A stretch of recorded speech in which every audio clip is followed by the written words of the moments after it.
क्या हुआ माँ? इतनी परेशान क्यों लग रही हो? क्या बताऊं बेटा, लोग ना फोन करके कुछ भी बोल देते हैं। तुम्हारे कॉलेज से फोन था। हाँ तो क्या कहा उन्होंने? मैं तो छुट्टी की एप्लीकेशन देकर आया हूँ। माँ क्या कह रहे थे वो? नहीं बेटा, जाने दो ना। ऐसी ऐसी बातें करते हैं कि मन खराब हो जाता है। मेरा लाडला बेटा इतने दिन बाद लौट कर आया, इन लोगों ने सारा मूड खराब कर दिया। रुक, मैं तेरे लिए खीर बनाती हूँ। सुशीला जी जैसे ही पलटकर किचन की तरफ जाने लगती है, अचानक से अमन का चेहरा बहुत डरावना और खतरनाक हो जाता है और उसकी शक्ल हूबहू निमिषा जैसी हो जाती है। अपनी गर्दन टेढ़ी करके अमन धीरे से कहता है, कॉलेज वाले ठीक कह रहे हैं माँ, आपका बेटा तो कब का मर चुका है। यहाँ पर आपका बेटा नहीं बल्कि मैं, निमिषा। थोड़ी देर के बाद, ये ले तेरी पसंद की खीर बनाई है, अब जल्दी से खा ले बेटा। मैं बस अभी रसोई में बर्तन धोकर आती हूँ। ठीक है माँ, मैं ये सारी खीर खा लेता हूँ। मुझे तो खीर वैसे भी बहुत पसंद है। सुशीला जी रसोई से बाहर आती है। ला जल्दी से ये बर्तन दे दे मुझे। सुशीला जी अमन के हाथ से खाली कटोरी लेकर रसोई में धोने के लिए जाती है। तभी उनकी नजर कटोरी पर पड़ती है। उसमें बची हुई चावल लाल हो चुकी थी। अरे ये क्या, मैंने तो अमन को खीर खाने के लिए दी थी, लेकिन खीर के बचे हुए 2-4 चावल लाल रंग के कैसे हो गए? कहीं अमन के मुंह में कोई चोट तो नहीं लगी? सुशीला जी दौड़कर रसोई से बाहर आती है, लेकिन वो देखती है कि अमन वहां पर नहीं था। सुशीला जी उसके कमरे में जाती है। अमन बिस्तर पर चादर ओढ़कर लेटा हुआ था।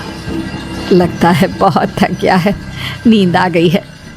ऐसे अभी डिस्टर्ब करना ठीक नहीं, बाद में पूछ लूंगी। लेकिन फिर भी चावल ऐसे लाल कैसे हो गए, मेरी तो कुछ समझ में नहीं आ रहा। अगली सुबह जब सुशीला जी अमन के कमरे की तरफ जाती है तो उनकी नजर बिस्तर से नीचे लटक रहे लंबे बालों पर पड़ती है। हे भगवान, ये क्या है? अमन के कमरे में किसी लड़की के लंबे लंबे बाल। ये कौन है? अमन! क्या हुआ माँ? अरे इतनी जोर से चिल्ला क्यों रही हो? अभी यहाँ तुम्हारे बिस्तर पर किसी लड़की के लंबे लंबे बाल थे, बेड से नीचे लटक रहे थे बेटा। माँ आपने जरूर कोई बुरा सपना देखा होगा। ऐसा तो कुछ भी नहीं है। यहाँ पर तो मैं हूँ, देखिए, और कोई नहीं है मेरे अलावा। पता नहीं बेटा क्या हो रहा है। तेरे कॉलेज वालों ने जब से बताया है कि आपका बेटा मर चुका है, तब से बहुत डर गई हूँ। मैं कल से बस वही सब सोचने में लगी हुई थी, शायद इसलिए मुझे ऐसा लगा होगा। तो असली बात ये है, इसलिए आप इतनी परेशान हैं। माँ मैं बिल्कुल ठीक हूँ, कुछ नहीं हुआ मुझे। भगवान तुझे हमेशा खुश रखे बेटा। जाता है। रात को लगभग 10 बजे सुशीला जी के मोहल्ले में जोर जोर से शोर मचने लगता है। सुशीला जी घर से बाहर निकल कर आती हैं। अरे क्या हुआ, आप लोग इतना चिल्ला क्यों रहे हैं? अरे गजब हो गया, हमारे पड़ोस में रहने वाला महेश है ना, किसी ने उसे जान से मार दिया। अरे ऐसे कैसे? लेकिन इससे पहले तो कभी इस तरह की कोई घटना नहीं हुई। किसने मारा और कहाँ मारा महेश को? अरे सुशीला बहन, गर्दन काट कर खा गया है कोई। ऐसा लगता है जैसे किसी भेड़िए का काम है। भेड़िया?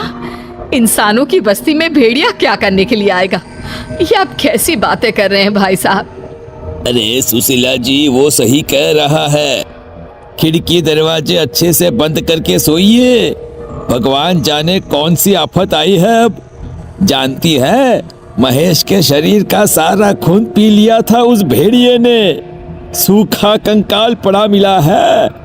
अभी थोड़ी देर पहले तो मैंने उसे देखा था, लगभग 8 बजे के आसपास दुकान से लौट कर आ रहा था और उसके बाद अपने ही घर के बाहर इस हालत में मिला है। भगवान भला करे, ऐसा कौन हत्यारा आ गया हमारे मोहल्ले में? अच्छे से दरवाजा बंद करके सो जाती हूँ। माँ आपको डरने की कोई जरूरत नहीं है, मैं हूं ना आपके पास। अच्छा ठीक है बेटा, तू अपने कमरे में जाकर सो जा, मैं भी जाकर सो जाती हूँ। सुशीला जी डर के मारे अपने कमरे में जाकर चुपचाप सो जाती है। अगली सुबह जल्दी उठती है और घर के काम करने लगती है। अमन अभी तक अपने कमरे में सोया हुआ था। सुशीला जी कपड़े धोने लगती है और तभी अचानक उनकी नजर अमन की शर्ट पर लगे खून के धब्बों पर पड़ती है। ये आजकल क्या हो रहा है? कहीं अमन को कोई बीमारी तो नहीं हो गई? पहले उसकी कटोरी में खून था और अब उसकी शर्ट पर खून के धब्बे लगे हुए हैं। आखिर बात क्या है? जाकर देखती हूँ। सुशीला जी चुपचाप अमन के कमरे की तरफ गई। उन्होंने देखा कि बेड पर कोई लड़की थी जिसके लंबे लंबे बाल लहरा रहे थे। उसका चेहरा दूसरी तरफ था।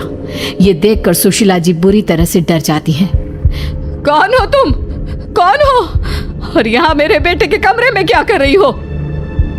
तभी अचानक से वो लड़की पलट कर देखती है। वो लड़की और कोई नहीं बल्कि निमिषा थी, लेकिन आवाज अमन जैसी थी। निमिषा अमन की आवाज में बात करती है। क्या हुआ माँ? आप इतनी हैरान क्यों हैं? आप चाहती थी ना मैं लंदन से वापस आ जाऊं, तो मैं आ गया, लेकिन मरने के बाद। पागल हो गए हो तुम? और तुम कौन हो? तुम्हारा चेहरा मेरे बेटे से मिलता है।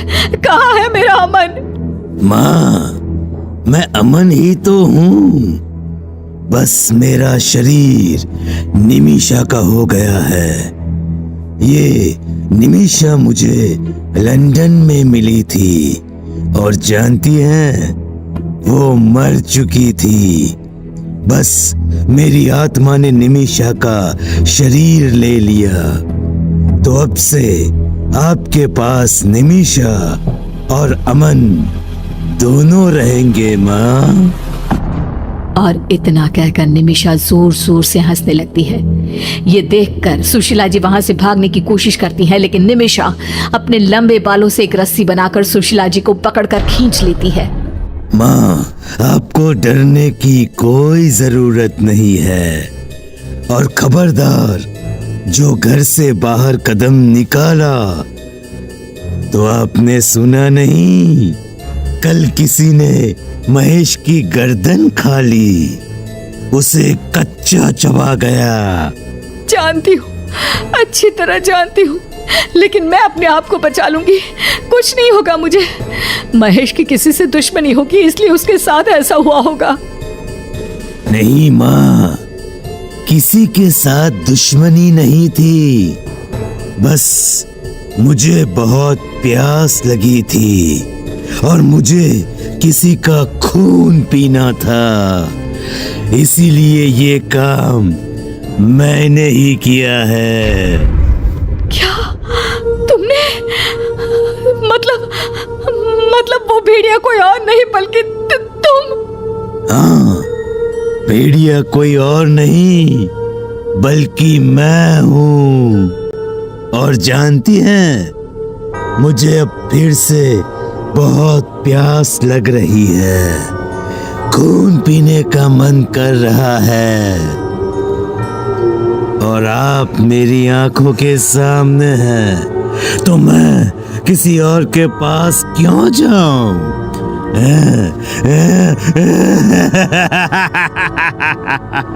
इसके बाद निमिषा एक झटके से सुशीला जी की गर्दन काट देती है और उनका खून पी जाती है। और उसके बाद वो हमेशा के लिए एक बुरा साया बनकर अमन और सुशीला जी के घर में रहने लगती है।